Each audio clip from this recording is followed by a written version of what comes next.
एक नए अध्याय के साथ doctor Sanjay Jaiswal, assistant professor, Sabour college Sabour.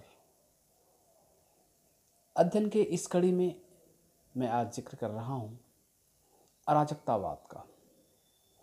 अराजकतावाद कोई नई विचारधारा नहीं है, मगर आज हमारे अध्ययन का जो क्रम है वह आधुनिक अराजकतावादियों के संदर्भ में है।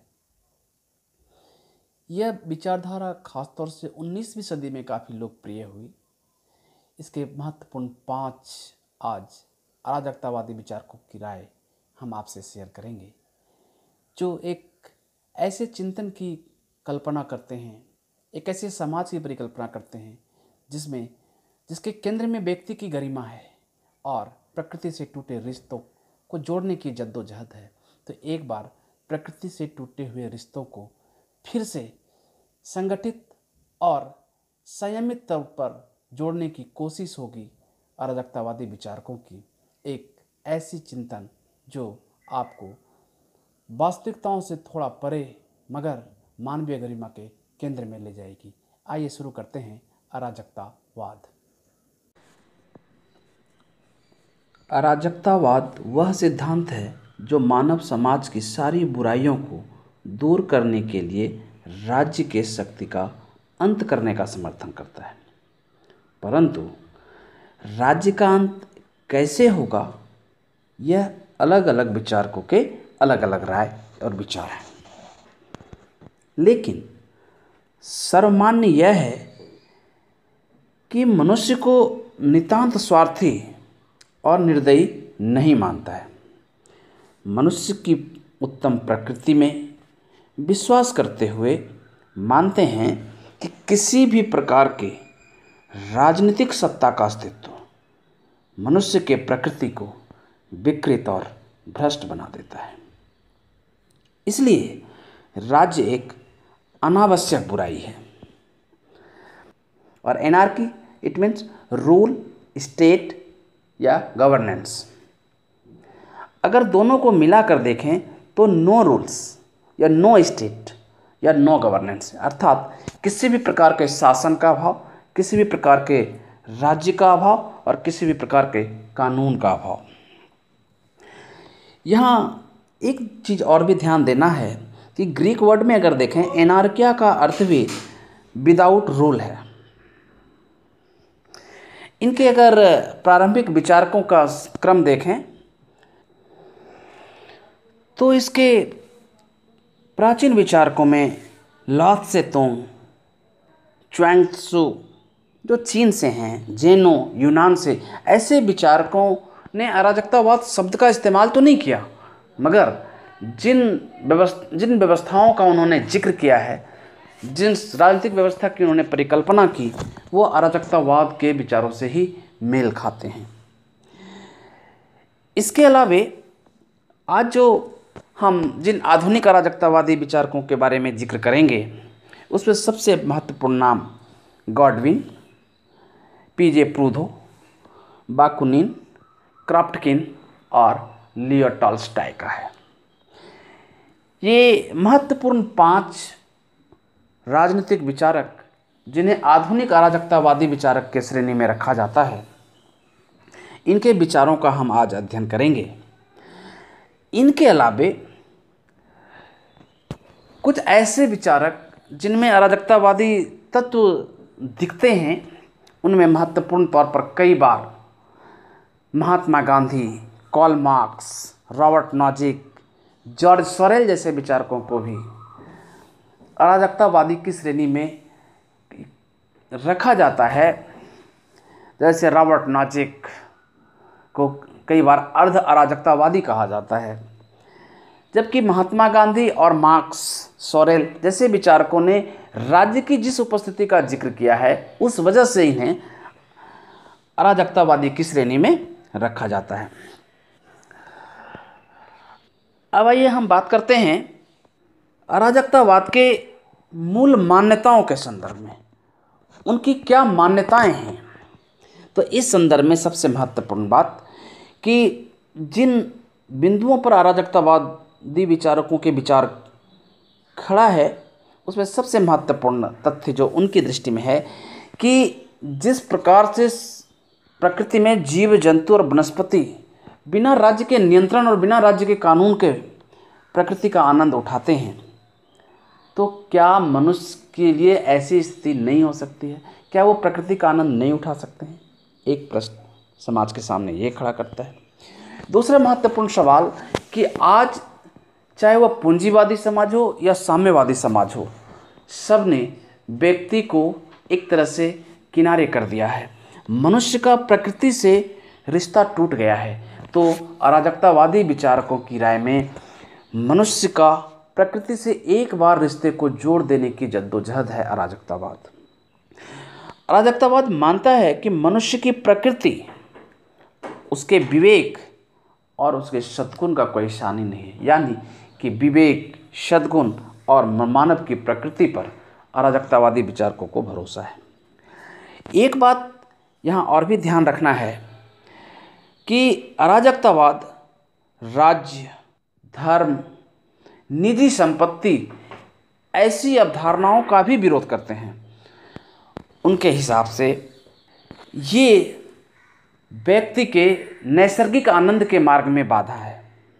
यहाँ एक बात ध्यान रखना है कि अराजकतावाद किसी व्यवस्था का अभाव नहीं है, बल्कि किसी शक्ति का अभाव है। अराजकतावाद के अंदर राज्य को एक अनावश्यक संस्था मानते हुए इसके तिरस्कार की बात करता है। यही वजह है कि अराजकतावाद सर्वसत्तावाद, साम्राज्यवाद, प्रतिनिधि लोकतंत्र या चाहे जैसी व्यवस्था हो जिसमें भी नियंत्रण की अवधारणा होगी, जिसमें नियंत्रण की संभावना होगी, उन सभी विचारों का विरोध करता है। अराजकतावाद का उदय 19वीं सदी के उस दौर में हुआ जब उदारवाद अपने चरम पर था और समाजवाद लगातार उसे चुनौती दे रहा था। संघर्ष के इस दौर में मनुष्य की मनुष्यता कहीं खो गई, उसकी स्वतंत्रता नष्ट हो गई। मशीनों के इस युग में व्यक्ति का व्यक्तित्व और उसकी सृजनशीलता को कहीं मिट्टी में मिला दिया। 19वीं सदी के दोनों संघर्षरत सिद्धांतों से अलग अराजकतावाद व्यक्ति की खोई गरिमा, स्वतंत्रता, अलगाव और नितांत प्रकृति से टूटे रिश्ते को फिर से जोड़ने की जद्दोजहद है।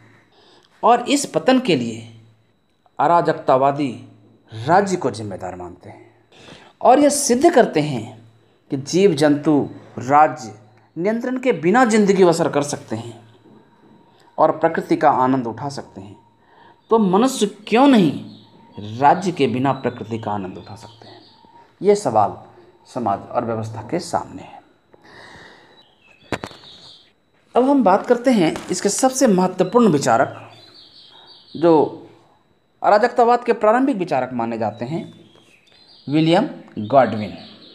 विलियम गॉडविन एक ब्रिटिश उपन्यासकार, पत्रकार एवं राजनीतिक दार्शनिक, जिसने अराजकतावादी व्यवस्था के संदर्भ में एक नए समाज का चित्रण करने की कोशिश की।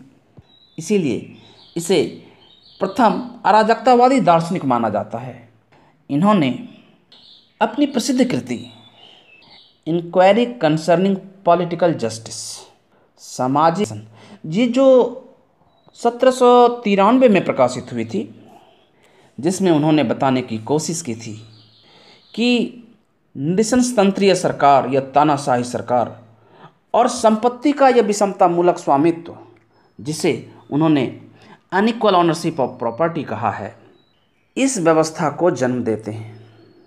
और जब इस सामाजिक व्यवस्था में एक मनुष्य ही दूसरे मनुष्य का शोषण करने लगता है।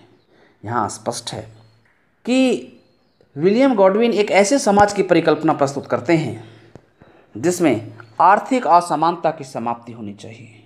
यहाँ एक और महत्वपूर्ण बात समझने की बात यह है कि जो इस सामाजिक परिवर्तन का जिक्र करते हैं विलियम गॉडविन, उनके दृष्टि से यह परिवर्तन परस्पर सहयोग, शांति और अवेयरनेस ला करके किया जाना चाहिए।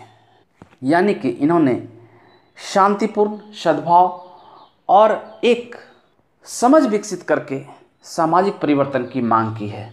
तो जिस व्यवस्था के अंदर इस परिवर्तन की मांग वो रख रहे हैं, उसके अंदर राज्य और राज्य के कानून को उन्होंने सबसे गैर जरूरी बताया है। यही वजह है कि राज्य और राज्य के कानून की ये समाप्ति चाहते हैं। इसके बाद दूसरे सबसे महत्वपूर्ण विचारक जिसका हम जिक्र कर रहे हैं, पीजे प्रूधो। फ्रांसीसी विचारक पीजे प्रूधो, जिसने पहली बार एनार्की शब्द का प्रयोग किया। इन्होंने स्वतंत्रता, समानता एवं भ्रातृत्व में भरोसा जताया है तथा राज्य, उसके कानून एवं धर्म का प्रतिकार किया है। यह पहला विचारक है जिसने खुद को अराजकतावादी कहलाना पसंद किया। उनके अनुसार मनुष्य द्वारा मनुष्य के शोषण का अंत और सरकार का अंत एक ही बात है। इन्होंने अपनी कृति व्हाट इज प्रॉपर्टी, संपत्ति क्या है, जिसका प्रकाशन 1840 में हुआ था, इसमें बताया है कि संपत्ति चोरी है। यहाँ स्पष्ट है कि प्रूधो मार्क्स के समकालीन हैं। इस कृति की मार्क्स ने बेहद प्रशंसा की थी, फिर भी प्रूधो साम्यवाद का घोर विरोधी है। अपनी दूसरी पुस्तक प्रिंसिपल ऑफ फेडरेशन, जो 1863 में आई थी, में परस्पर सिद्धांत का उन्होंने जिक्र किया है। इस सिद्धांत के अनुसार उन्होंने अराजकतावादी समाज को कैसे स्थापित किया जाएगा, समाज की प्रकृति कैसी होगी, समाज में कार्य का स्वरूप कैसा होगा, इस संदर्भ में इन्होंने बात किया है। परस्परवाद सिद्धांत के अनुसार मनुष्य को अपनी मुक्ति के लिए राजनीतिक साधनों का सहारा नहीं लेना चाहिए, बल्कि आर्थिक साधनों का सहारा लेना चाहिए। इनके अनुसार उत्पादन के लिए स्वैच्छिक संगठन बनाना चाहिए। स्वशासी उत्पादक आपस में साम्य मूलक विनिमय के आधार पर लेन देन करेंगे, जो परस्पर लाभ को बढ़ावा देगा। इसमें कोई उद्योगपति या किसी राज्य की भूमिका नहीं होगी। प्रूधो की दृष्टि से समाज में यह परिवर्तन परस्पर सहयोग से ही संभव हो सकेगा। लोगों को जागरूक कर उन्हें इस परिवर्तन के लिए तैयार करना होगा। इसी क्रम में अगले विचारक, जिन्हें अराजकतावादी विचारक की श्रेणी में रखा जाता है, मिखाइल बाकुनिन। मार्क्स का समकालीन यह रूसी विचारक, प्रारंभ में इनका संबंध क्रांतिकारी गतिविधियों से रहा है, इसीलिए इन्हें साम्यवादी अराजकतावादी कहा जाता है।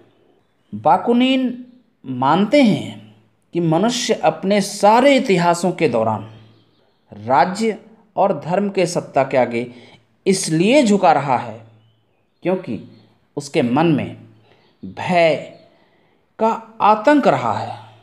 धार्मिक सत्ता ने मनुष्य को पाप का पुतला बताकर एक रहस्यमय संसार का सृजन किया है। दूसरी ओर सामाजिक जीवन में बलशाली वर्ग निर्बल वर्ग पर अपना प्रभुत्व स्थापित करने के उद्देश्य से उन्हें सुरक्षा प्रदान करने का भ्रम जाल फैलाया है। इसीलिए ईश्वर, राज्य, अज्ञानता, अविश्वास, इनके शब्दों में ये मनुष्य के मार्ग में सबसे बड़ी बाधा है। इसलिए बाकुनिन मानते हैं कि प्राकृतिक नियमों को समझना बेहद जरूरी है। बाकुनिन के शब्दों में, यदि धर्म का प्रतिकार विज्ञान है तो राज्य का प्रतिकार विद्रोह है। मनुष्य को नैसर्गिक जिंदगी जीने के लिए धर्म एवं राज्य का नितांत अभाव जरूरी है, क्योंकि ये आतंक के पर्याय हैं और जिंदगी के हर सांस पर इसका कब्जा है। बाकुनिन के शब्दों में वर्तमान समाज शोषणपूर्ण समाज है तथा बाकुनिन पूर्ण स्वतंत्रता में विश्वास करते हैं। उन्होंने राज्य एवं धर्म का विरोध करते हुए एक उन्मुक्त समाज की परिकल्पना की है, जहां व्यक्ति की नैसर्गिक काया, व्यक्ति का नैसर्गिक आत्मीय गुण उभर करके आए। यहाँ एक बात और भी स्पष्ट है कि साम्यवादी क्रांति होने के नाते इन्होंने हिंसक क्रांति का समर्थन किया है। इसके बाद और एक महत्वपूर्ण विचारकों के तौर पर जो अराजकतावादी विचारकों में गिने जाते हैं, पीटर क्रॉप्टकिन। क्रॉप्टकिन एक रूसी क्रांतिकारी विचारक है जिसने अपनी चिंतन की शुरुआत साम्यवादी अराजकतावादी के रूप में की और प्रारंभ में वे हिंसक क्रांति का समर्थन करते रहे, परंतु इन्हें पहचान एक अहिंसात्मक अराजकतावादी के रूप में मिली है। क्रांतिकारी गतिविधियों के कारण ये जेल में रहे। 30 वर्ष इंग्लैंड में प्रवास के बाद लेनिन के समय में रूस लौटे, परंतु वैचारिक धरातलों में अंतर होने की वजह से लेनिन से नहीं बन पाई और इनकी मृत्यु एक हताश व्यक्ति के रूप में हुई। इनके अनुसार राज्य सबसे बड़ा अपराधी है, इसलिए क्रॉप्टकिन राज्य एवं उससे संबंधित पूंजी, धर्म एवं राज्य के अन्य प्रतीकों का विरोध करते हैं। क्रॉप्टकिन ने अपनी प्रसिद्ध कृति म्यूचुअल एड में डार्विनवाद की आलोचना करते हुए परस्पर सहायता का सिद्धांत दिया और माना कि सहयोग की प्रवृत्ति प्रतिस्पर्धा की प्रवृत्ति से कहीं अधिक सार्थक और अच्छी है। क्रॉप्टकिन का सुझाव है कि भोजन, वस्त्र, आवास, चिकित्सा, शिक्षा, मनोरंजन एवं अन्य वस्तुएं और सेवाओं का वितरण इस ढंग से किया जाए कि मुद्रा की दास्ता और मजदूरी प्रणाली का ही अंत हो जाए। क्रॉप्टकिन ने माना कि मनुष्य की अहिंसात्मक प्रवृत्ति को बढ़ावा देकर अहिंसात्मक ढंग से भी सामाजिक क्रांति लाई जा सकती है और व्यक्ति को उसे एक नैसर्गिक जिंदगी से रूबरू कराया जा सकता है, क्योंकि आज का समाज भ्रष्ट और इच्छालोलुप समाज है। इससे दूर एक प्राकृतिक जीव की तरह मनुष्य को देखते हुए मनुष्य के लिए एक शांतिमय और सुखमय जीवन की कामना करते हैं पीटर क्रॉप्टकिन। इसके बाद एक और महत्वपूर्ण विचारक लियो टॉल्स्टॉय।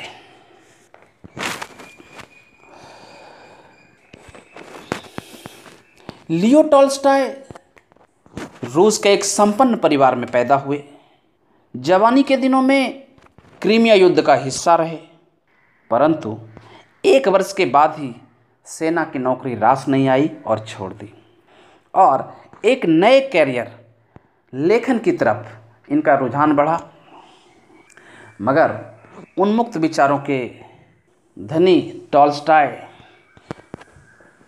हालांकि लेखन जिंदगी भर चला, मगर जल्दी ही समाज और व्यवस्था से विरक्ति हो गई और 1890 में ईश्वर की खोज में उसने घर त्याग दिया और उन्हें ईश्वर के करीब अनुभूति मानवता की सेवा में दिखी और मानवता की सेवा ताउम्र की। उन्होंने मानवता की सेवा करते करते 20 नवंबर 1910 को एक छोटे से रेलवे स्टेशन अस्तापवा में एक गुमनाम मौत को वरण कर लिया।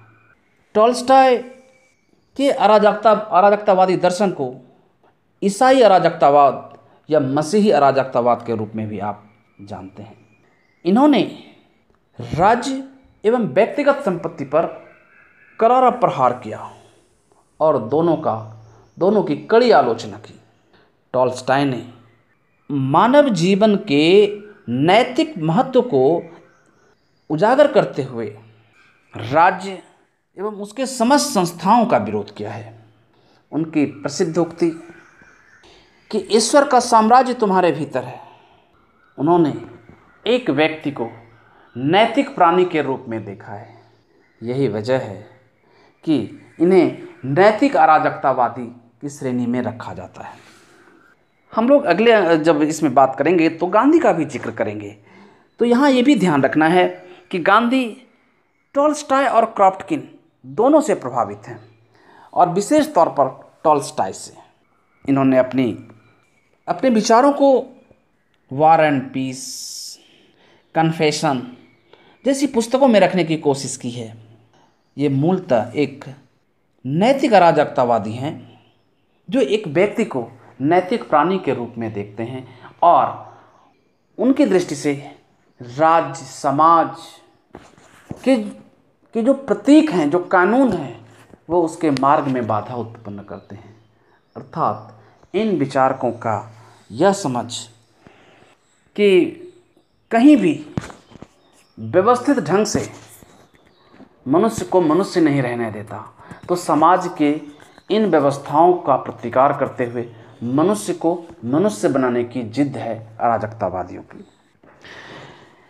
तो इन चीज़ों को देखने के बाद जब इसके व्यवहारिक पहलू पर हम जिक्र करते हैं तो कई चीज़ें स्पष्ट तौर पर से महसूस की जाती है कि अराजकतावाद का व्यवहारिक प्रयोग पूरी दुनिया में कहीं देखने को नहीं मिलता। मैक्सिको में एक कोशिश जरूर हुई थी, मगर वो सफल नहीं हुए, और यह एक हसीन परिकथा जैसी परिघटना दिखती है। मगर इतनी बात तो आप कह ही सकते हैं कि अराजकतावाद ने मानवीय गरिमा को पुनर्स्थापित करने की कोशिश की। राज्य के बढ़ते दबाव और व्यक्ति के व्यक्तित्व का कहीं खो जाना समाज और परिस्थितियों के लिए एक संकट था, और इस संकट की घड़ी में अराजकतावाद एक सचेतक के तौर पर हमारे सामने उपस्थित होता है। यह इनकी प्रासंगिकता भी है, और सामाजिक संदर्भ में और राजनीतिक दर्शन के संदर्भ में भी एक जरूरी तथ्य भी।